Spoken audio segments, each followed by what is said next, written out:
and that. And then as we grow older and older,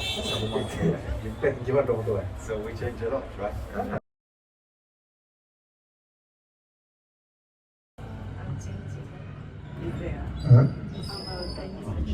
So Voila is well, the eye that is changing in the Vedanta is called the individual eye.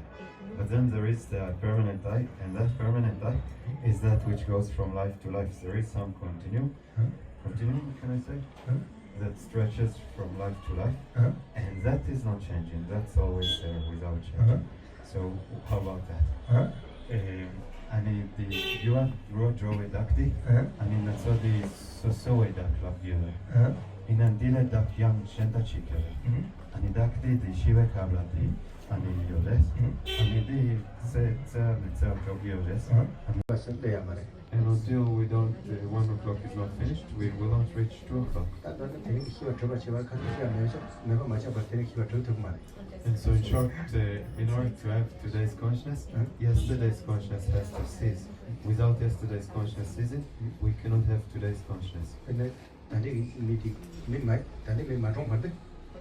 For example, as long as a person of this life has not died, they cannot take the next life, right? In order to take next life, one must die, right? And in the same way, in order to take reverse in the bardo, the first one has to die, right?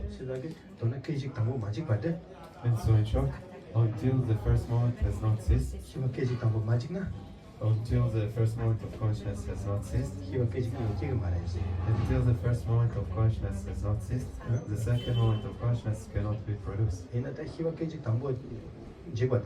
But the very moment, the first moment of consciousness ceases, and the very production of the second moment are at the very same time.